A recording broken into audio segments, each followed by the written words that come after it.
Well, since June, we've watched and cheered along our local Big Brother housemate, Judd Daugherty.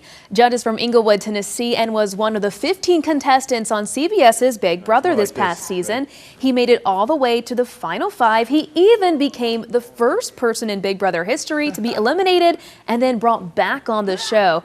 Tonight, he's on our show. Welcome, Judd. Thanks so much for being here. Thanks for having me. I really appreciate it. So let's start from the very beginning. I know that this has been a lifelong dream of yours, or since you were 13 years old, to be on Big Brother. Absolutely. What was the process like actually getting on the show?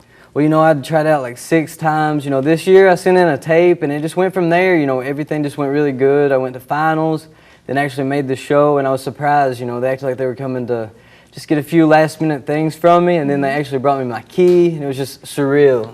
It was really exciting, though. I know it was all very secretive. You couldn't tell people. Yeah, you couldn't tell anyone. I mean, that's a big deal. It's all about being secretive before you're in the house. They don't want anybody to get to know each other and things like that. But, I mean, it's a really cool process, and I was lucky to be a part of it. So once you did get into the house, what was it like? Was it everything you expected, or were there some whirlwinds there?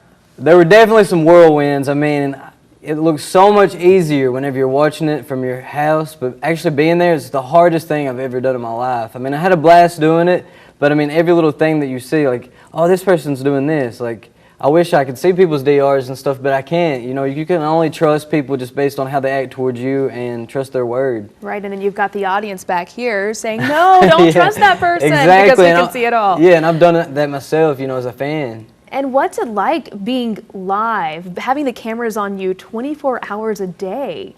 Well, I mean, you do kind of forget about them at times, you know, but then you always have to remember that they're there, you know, because you have people like your family watching you and stuff. You don't want to let people down. And, you know, from our season, it's been kind of controversial. There were some controversial things there. So right. you watched what you said, though. I don't think you stirred up too much controversy. Oh, absolutely not.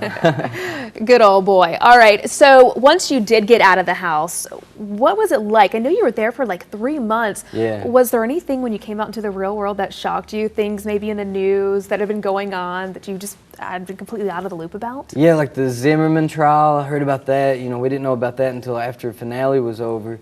Also, like Kid Craddock, the radio host in the morning, you know, he had passed away. You know, things like that I had no idea about. You don't get to know any kind of news.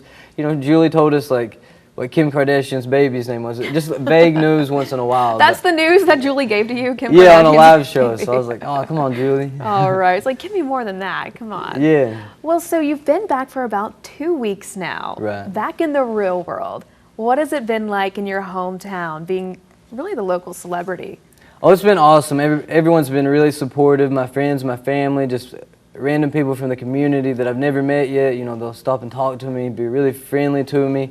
You know, I've really appreciated everyone's support, and it's just been amazing. So you had a lot of fans that we saw. We saw people all over Twitter, and I know you don't get to see that while you're in the house. So were you shocked? And what was it like coming out and seeing all the support online, seeing all your followers, seeing all the people that had supported you? I was amazed, you know, I was really grateful, and I just couldn't believe it. You know, I was just seeing that certain people support you that you've seen on the show before, or, you know, just people from your community and people from all over the country, even Canadians and international people. Right. It's just so weird, but it's cool, you know, it's like really amazing, and I'm blessed to have all of my supporters. Now, do you still keep in touch with some of the other house guests? Yeah, so almost all of them, just a couple of people I don't, but it's only because of being busy and their schedule's different. That's the only reason I hadn't kept in touch with a couple of those people.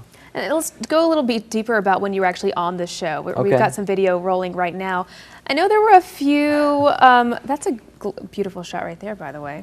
There were a few little romances that you had going on, one in particular with Jesse, and then you had a few other kisses on there. Can you talk a little bit about what that was like? Was anything serious? Well, I mean, I think me and Jesse were kind of just using each other for the game a little bit. Okay. I mean, we were also friends and everything. We really got along, and then we kind of started liking each other. I really kind of liked Jesse there for a little bit. I mean, you're there for 90 days, and you don't really have anybody besides the people that you're with, so you kind of just gravitate towards people that you get along with. And I mean, she's an attractive girl, so I mean, who could blame me?